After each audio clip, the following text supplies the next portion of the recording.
भाजपा सांसद डॉक्टर सत्यपाल सिंह ने बीजेपी कार्यालय पर प्रेस वार्ता की और बीजेपी सरकार की उपलब्धियों को गिनाई।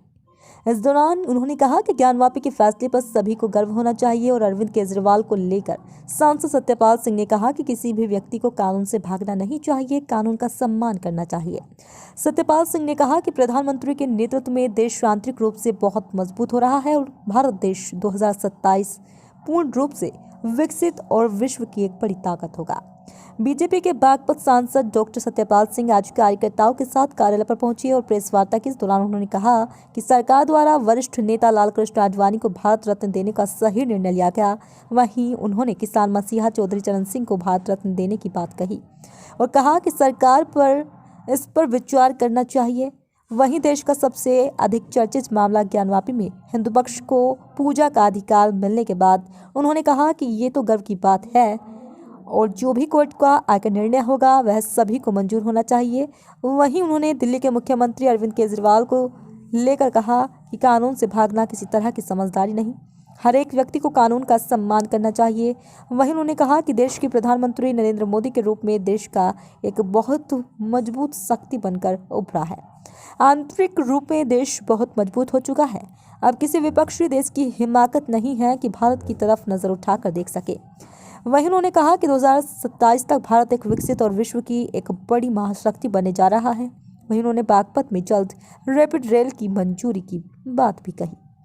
कहा कि बागपत में रैपिड रेल दूसरे फेज में पास हुई है, लेकिन वह केंद्र सरकार से बात कर उससे पहले फेज में शुरू करने की तैयारी में है। किसानों के मुद्दे को लेकर सांसद ने कहा कि किसानों की जो भी समस्या है किसान वार्ता करे। उनकी सरकार किसानों की हर जरूरत के लिए लामबंद है। किसने की जो भी समस्या होगी बीजेपी सरकार उसे तुरंत निस्तारण करेगी। करके धर्म दंड लेकर के राष्ट्रपति महोदय वहां पर बैठे।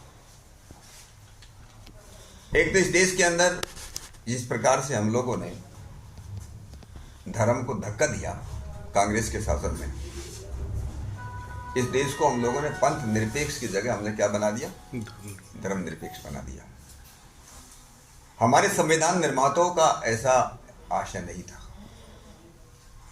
और एक और दुर्भाग्य की बात ये हुई कि इस देश में बहुसंख्यकों के अधिकार कम हो गए, अल्पसंख्यकों के अधिकार बढ़ गए। ये संविधान में हुआ, उसके इस प्रकार से उसकी व्याख्या की गई और इस बात को लोगों ने महसूस भी किया, अनुभव भी किया। अब दोबारा देश के यशस्वी प्रधानमंत्री मोदी जी के नेतृत्व में कि हम अपनी विरासत पर गर्व करें और विरासत पर गर्व करने का जहाँ भगवान राम का मंदिर बना अयोध्या के अंदर, या विश्वनाथ का धाम बना है, या हमारा उज्जैन का महाकाल का वो बना है। ये जो इस तरह का जो चला कि हम अपनी विरासत पर गर्व करें, जो 5 प्रण का संकल्प जो है प्रधानमंत्री जी ने 15 अगस्त को देश के नागरिकों को दिलवाया था, उनमें से एक ये भी है कि हम दास्ता के सारे चिन्ह खत्म करेंगे और विरासत पर गर्व करेंगे और देश को 2047 तक पूर्ण रूप से आत्मनिर्भर और विकसित बनाएंगे। भोले की नगरी में भोले का भी आशीर्वाद मिल चुका है और ज्ञानवापी में पूजा का अधिकार मिल गया, क्या कहना है आपका?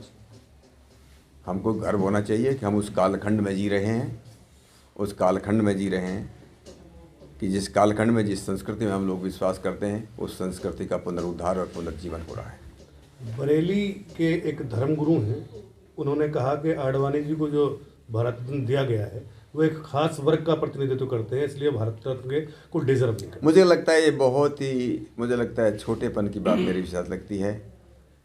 आदरणीय लालकृष्ण आडवाणी जी इस देश के एक one of the tallest leader जिसको हम कह सकते हैं, महानतम नेताओं में से एक है और विशेष रूप से केवल भारतीय जनता पार्टी को इतनी बड़ी पार्टी बनाने में उनका योगदान नहीं है, इस देश को बनाने में, देश के निर्माण करने में उनका बहुत बड़ा योगदान है। और इसलिए मैं अपनी तरफ से, आप सब लोगों की तरफ से, पूरे बागपत की जनता की तरफ से देश के यशस्वी प्रधानमंत्री मोदी जी का अभिनंदन और धन्यवाद करता हूँ कि उन्होंने आदरणीय लालकृष्ण आडवाणी जी को भारत रत्न की जो है उनको जो है सम्मान दिया है। चौधरी चरण सिंह पूर्व प्रधानमंत्री रहेंगे, वे भी मांग की जा रही है उनके लिए।